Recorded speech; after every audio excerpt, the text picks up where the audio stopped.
सोचो, पूरी दुनिया की सबसे पावरफुल स्पेस टेलीस्कोप अचानक ऐसी तस्वीर भेज दे जिसे नासा ओपनली एक्सप्लेन न कर पाए। एक टेलीस्कोप जो टाइम के पीछे झांक सकती है, जो 13.5 अरब साल पुरानी यूनिवर्स की तस्वीर दिखा सकती है। और वही टेलीस्कोप ने कुछ ऐसी चीजें देख ली जिन्होंने साइंटिस्ट को भी चुप करा दिया। आज का सवाल ये नहीं कि जेम्स वेब ने क्या देखा, आज का सवाल यह है कि नासा हमें पूरा सच क्यों नहीं बता रहा। जेम्स वेब आखिर है क्या? सबसे पहले इसके बेसिक से समझते हैं। जेम्स वेब एक स्पेस टेलीस्कोप है। इसको शॉर्ट फॉर्म में JWST भी कहते हैं। ये कोई नॉर्मल टेलीस्कोप नहीं है। हुबल टेलीस्कोप था, वो विजुअल लाइट दिखाता था, लेकिन जेम्स वेब इंफ्रारेड लाइट दिखाता है। इंफ्रारेड लाइट का सिंपल मीनिंग होता है जो चीजें आंखों से नहीं दिखाई देती लेकिन हीट या पुरानी लाइट के फॉर्म में मौजूद होती है। जेम्स वेब धूल, गैस और समय के दीवार के पार देख सकता है।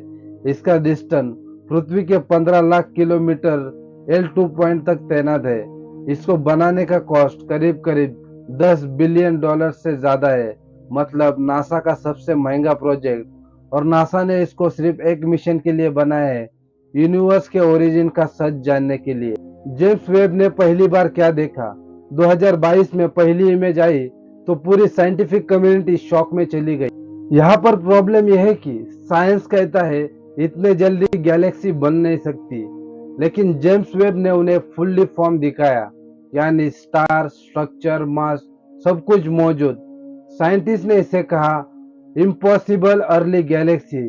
और यही से सवाल शुरू हुआ, क्या बिग बैंग थ्योरी खतरे में?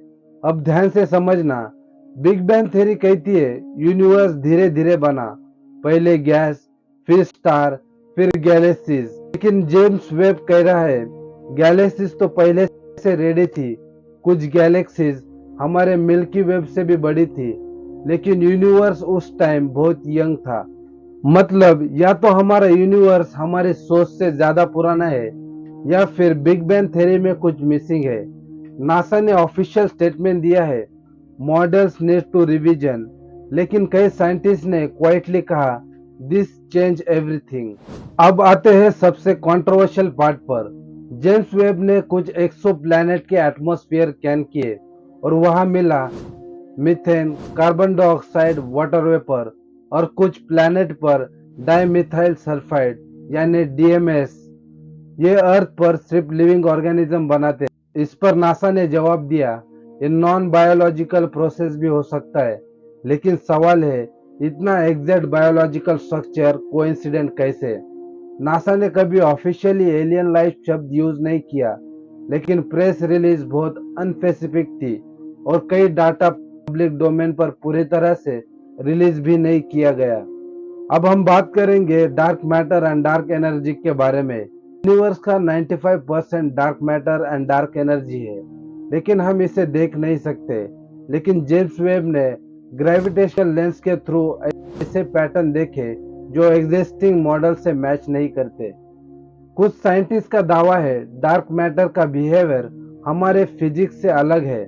नासा ने इन ऑब्जर्वेशन पर डिटेल पेपर डिले किए, रॉ डाटा लिमिटेड एक्सेस में रखा और ऑफिशियल रीजन दिया फर्दर वेरिफिकेशन नीडेड। लेकिन क्रिटिक्स ने बोला यह नैरेटिव कंट्रोल है। अब हम बात करेंगे क्या नासा सच में हमसे कुछ छुपा सकता है। अब प्रैक्टिकल सोचो, अगर नासा ये बोल दे बिग बैंग थ्योरी इनकम्प्लीट है, एलियन लाइफ पॉसिबल नहीं है, प्रोबेबल है, यूनिवर्स हमारे सोच से बिल्कुल अलग है, तो क्या इम्पैक्ट होगा? हमारे हर तरह के religious beliefs and other beliefs हिल जाएंगे, फिलोसॉफी हिल जाएगी, ह्यूमन इम्पोर्टेंस हिल जाएगा। तो फिर रियल ट्रूथ क्या है? फैक्ट ये है जेम्स वेब ने ऐसी चीजें देखी जो एग्जिस्टिंग साइंस को चैलेंज करती है। यूनिवर्स शायद ज्यादा पुराना है, ज्यादा कॉम्प्लेक्स है और ज्यादा लाइफ फ्रेंडली है, लेकिन एलियन प्रूफ पब्लिक नहीं है। नासा कॉन्फ्रेंस ही कंफर्म नहीं है, बस क्वेश्चन, बहुत सारे क्वेश्चन। साइंस का मतलब यही होता है, जब डाटा थ्योरी से लड़ता है तो थ्योरी बदलती है।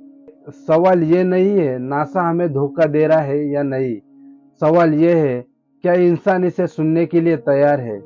जेम्स वेब ने यूनिवर्स को नहीं बदला, उसने हमारी सोच बदली। अगर आपको लगता है कि साइंस को ब्लाइंडली फॉलो नहीं करना चाहिए, क्वेश्चन करना चाहिए, तो कमेंट में जरूर लिखिए, ट्रूथ शुड बी पब्लिक। अगर ये वीडियो में कोई मिस्टेक लगते हैं तो मुझे जरूर बताना, ताकि नेक्स्ट वीडियो में और एक्यूरेट इंफॉर्मेशन देने की कोशिश करूंगा, क्योंकि नॉलेज तब बढ़ता है जब वो ओपन डिस्कशन हो। आशा है वीडियो आपको इंफॉर्मेटिव लगा। अगर वीडियो इंफॉर्मेटिव लगा तो लाइक शेयर सब्सक्राइब करिए। मिलते हैं अगली वीडियो में। आज के लिए धन्यवाद।